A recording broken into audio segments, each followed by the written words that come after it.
Helo, gobeithio bod pawb yn iawn. Yym, mae 'di bod yn cyfnod anodd yn ystod yr misoedd dwytha, a da ni'n 'di gallu cyfarfod fel ysgol Sul. Felly, be da ni wedi penderfynu wneud ydy gwneud rhywbeth bach yn wahanol. Um, da ni am i chi glywed stori wedi cael ei recordio, a mi fydd neb becynne mynd allan i chi mi glerau mwy am hwnnw wedyn. Mae gennai chydig bach o gwestiynau i chi. Pwy sgen frawd neu chwaer yn iau, neu os da chi'n gwybod am rhywun sydd wedi cael babi bach yn ddiweddar, neu da chi'n gwybod am rhywun sydd wedi aelod o'r teulu sydd wedi cael babi bach. A mae'n siŵr fedrwch chi feddwl am lot o bethau mae babi bach i angen. Mae gennai rhai lluniau rhai pethau fan hyn.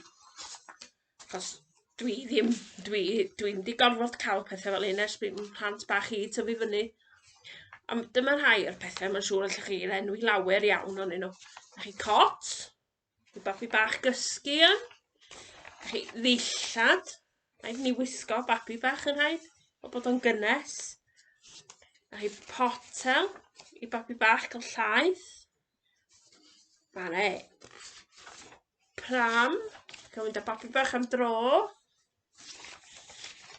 A, wrth gwrs, o beth bwysig cewyn neu napi. O bod babi bach yn cael eistedd yn gyfforddus. A mae'n siŵr bod chi wedi enwi lawer mwy wrth mam neu dad. Mae'n dipyn o waith paratoi ar gyfer babi bach. Mae'n gorfod cael ystafell yn barod, a cael yr holl bethau sy'n barod, heb sôn am cael mynd i'r sbyty a pethau felly. Ond da ni'n mynd i glywed stori heddiw am fabi bach o'r enw Ioan. Roedd Zacharias ac Elizabeth yn hen. Eu bydden nhw wedi hoffi cael plentyn, doedd ganddyn nhw'r un. Un diwrnod, anfonodd Duw angel i ddweud wrth Zacharias y bydden nhw'n cael mab yn fuan iawn. Bydd yn un arbennig ac yn helpu llawer o bobl i gofio y fyddhau i Dduw. Byddwch yn ei enwi'n Ioan. Dyna syrpreis, ond da ni'n rhy hen, medde Zacharias. Mae hyn y ddwedwais yn wir, medde'r angel. Ond gan nad wyt ti'n credu a ddewi Duw, fyddi di ddim yn gallu siarad, nes bydd y baban yn cael ei eni. Aeth Zacharias adre heb allu ddweud gair. Cyn hir, ganwyd bachgen bach Elizabeth. Beth fydda ei enw? Holodd pawb. Ioan, fydda Elizabeth. Na, Zacharias dylai fod ei enw. Fel ei dad, medden nhw i gyd. Ond cofio Zacharias beth a ddwedodd yr angel, ac ysgrifennodd hynny i lawr. Ioan ydy ei enw. Yna o'r diwedd, gallai Zacharias siarad unwaith eto. Diolchodd i Dduw am y syrpreis arbennig, bachgen bach o'r enw Ioan. Dychmygwch bod yn Zacharias ac yn methu siarad, neu dychmygwch syrpreis Elizabeth bod hi'n ffeindio allan bod hi'n disgwyl blentyn. Ond mae hynny'n dipyn o beth, yn enwedig i rhywun sy'n hŷn. A Elizabeth methu cael plentyn. Ond wyddwch chi be oedd o wyrth bod Ioan di eni. Achos oedd Elizabeth a Zacharias yn hen iawn. Ac o Elizabeth yn methu cael plant. Ond dyna fo. A mae gen i Ioan yn bwysig hefyd. Gan fod Ioan yn paratoi y ffordd ar gyfer mab Mair. Fyddwch chi'n clywed amdano fo os nesaf, ond Iesu Grist ynde. Oedd Ioan yn paratoi'r ffordd ar gyfer Iesu Grist. Wyddwch chi be?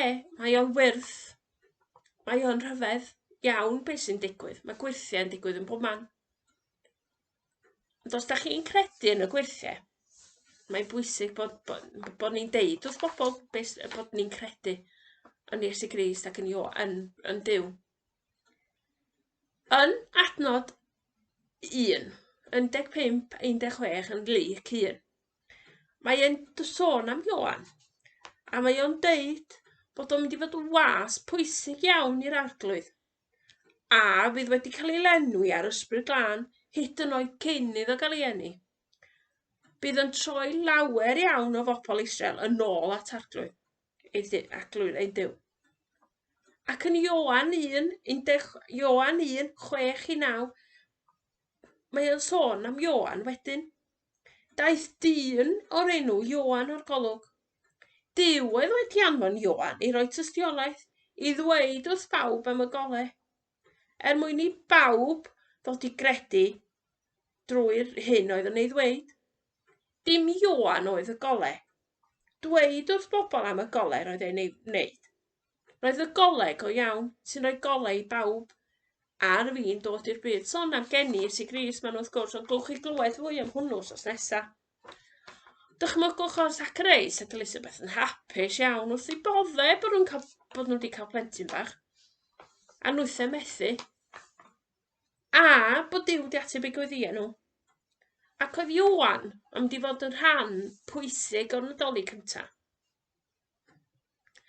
Reit. Dyliau chi fod wedi cael pecynnau o amlenni. A mae'n 4 wythnos amlenni, fel mae'n 4 wythnos o wers. Edrychwch am amlen efo wythnos 1 yno. Yn hwnnw, mae'n 8 chi. Yn ffodus oes ddim crefft, da ni'n gallu dod o hyd i crefft sy'n addas ar gyfer y stori yma. Sam llawer o sôn am y stori yma. Ond mae'n 8 yno i chi, mae'n posau a bob math o bethau a'r stori chi ddarllen yn symlach falle.